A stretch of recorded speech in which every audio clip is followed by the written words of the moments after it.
Have you ever wondered whether people know the real you or only the role you play? Most of us believe our identity comes from the inside, but psychologist Carl Jung argued that over time, we begin to wear a social mask and eventually mistake it for who we really are. Today, we'll explore how something as ordinary as clothing can reveal the difference between your public image and your true self. One of the most interesting questions in psychology is surprisingly simple. Can you tell the difference between who you are and the role you play? Most of us spend our lives moving through different social roles. We're parents, employees, teachers, students, friends, neighbors. Each role asks something different of us. Little by little, we learn how to behave in each situation. At first, we're simply learning the role. But after a while, something changes. We stop acting the role. We begin believing that the role is who we are. Carl Jung had a name for this. He called it the persona. The Latin word originally meant a theatrical mask. For Jung, the persona wasn't something false or dishonest. It was the face we present to society, a necessary part of everyday life. Without it, ordinary social interaction would be almost impossible. The problem begins when the mask becomes so familiar that we forget we're wearing it. Instead of using the role begins using us. Our profession becomes our identity. Our reputation becomes our identity. Even our appearance can become part of the image we unconsciously defend. Jung believed that recognizing this process is one of the first steps toward understanding ourselves. How can you tell whether you've become attached to your social mask? One clue appears when other people begin confusing you with the role you play. Actors experience this all the time.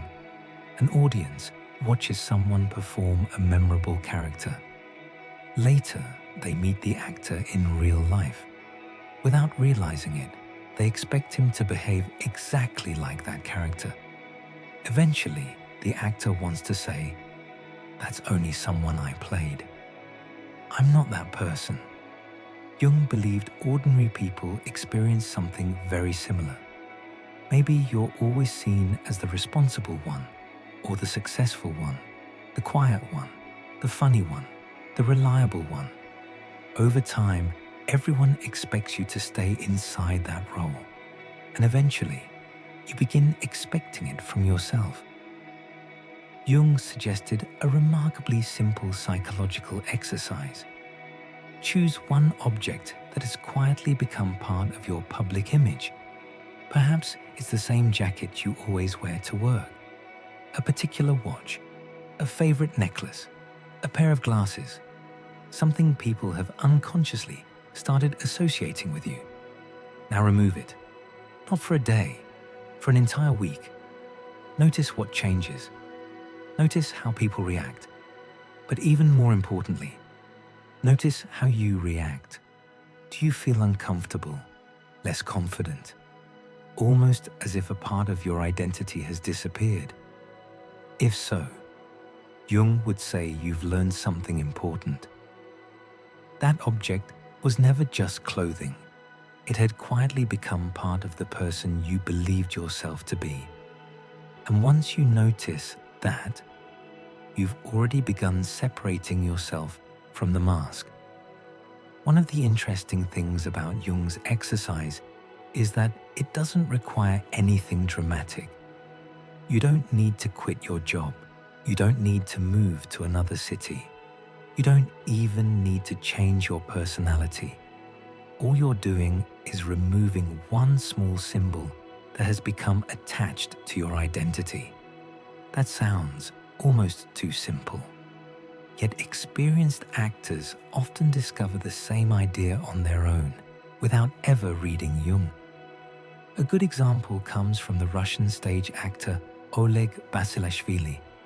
For years, audiences associated him with one of his most famous film roles. He played a handsome, confident man with an effortless charm, a character people admired and remembered. The role became so popular that strangers assumed the actor himself must be exactly the same person. As he approached his 60th birthday, a journalist asked him how he felt about his life and career. He answered that he had very little to complain about. His career had gone well. Life had treated him fairly. But there was one thing that continued to bother him. People kept confusing him with his character. "They think that's who I am," he explained, "but I'm not."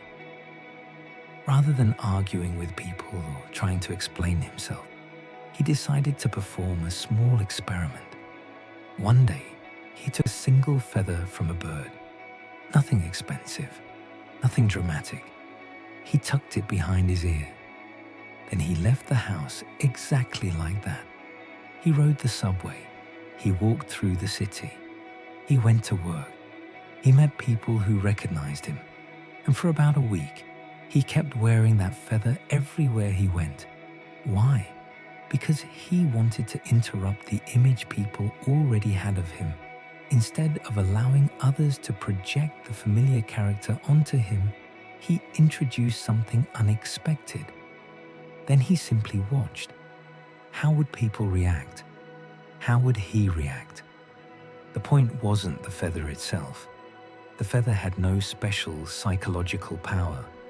Its only purpose was to disturb an identity that had become automatic. That's exactly what Jung had in mind. A small change in appearance can expose just how much of our self-image depends on external symbols. Most of us don't realize how predictable we've become. The same clothes, the same hairstyle, the same expressions, the same posture, the same routines. Gradually, those habits become part of the story we tell ourselves about who we are, and the people around us begin telling the same story back to us. Without saying a word, they reinforce the identity we've been performing. Sometimes that's comforting, sometimes it's limiting. The difficult part comes when you begin feeling trapped inside that image. Perhaps you've had the experience of changing jobs, or retiring, or moving to a new place where no one knew you. At first, it can feel strangely uncomfortable. Without the familiar environment, something seems missing. Many people describe it almost as if they've lost part of themselves. In reality, they haven't lost themselves. They've only lost one of the masks they had grown accustomed to wearing. That realization can be unsettling, but it can also be surprisingly freeing. Because once you recognize that a role is only a role, you become capable of choosing it instead of being controlled by it. The mask doesn't disappear. It simply returns to being what it was always meant to be. A useful tool, not your identity. The same idea can be seen outside the theater. Let me give you a simple example from everyday life. Imagine you're invited to what today we'd call a movie premiere. Years ago, events like this were still something new. Many people didn't quite know what to expect. Normally, going to the movies required very little thought. You arrived in your coat, left it at the coat check, watched the film, then went home. But this event was different. The audience wasn't just there to watch a movie. They were expected to socialize afterward. Suddenly, something as ordinary as taking off a coat became psychologically meaningful. Some people had dressed for the occasion. Others had come straight from work. Some had simply thrown a heavy coat over whatever they happened to be wearing at home. Now they stood in front of the coat check for a moment, hesitating. It wasn't really about the coat. It was about what removing it would reveal? Who would they become once the outer layer disappeared? Would they look prepared? Would they fit in? Would they feel exposed? It's a small moment, but psychologically, it's a fascinating one. The decision to take off the coat isn't only practical, it's also a decision about identity. Some people immediately removed it and walked confidently into the lobby. Others delayed. Some tried to avoid attention. And a few probably wished they could keep the coat on for the entire evening. Why? Because clothing doesn't simply protect the body. It often protects the image we've created of ourselves. Jung would probably say that these moments reveal something important.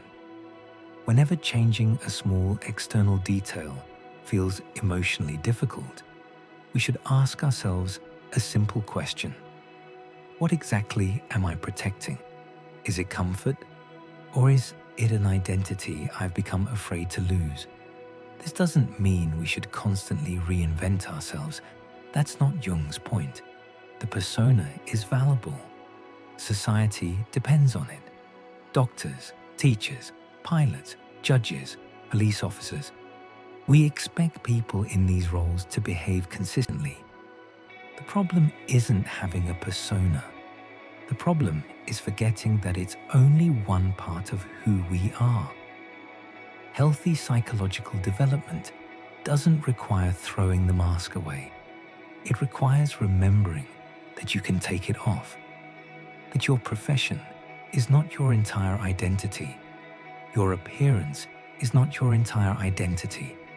Your reputation is not your entire identity. Even the role you've played for years is still only a role. Perhaps that's why Jung's simple experiment remains so powerful. By changing something as ordinary as a familiar piece of clothing or a personal accessory, you may discover that much of what feels permanent is actually surprisingly flexible. And once you realize that, you begin to see yourself differently, not as a fixed character trapped inside a single role, but as a person who can choose which role to play, while never forgetting the one thing that matters most. Behind every mask, there is still a human being.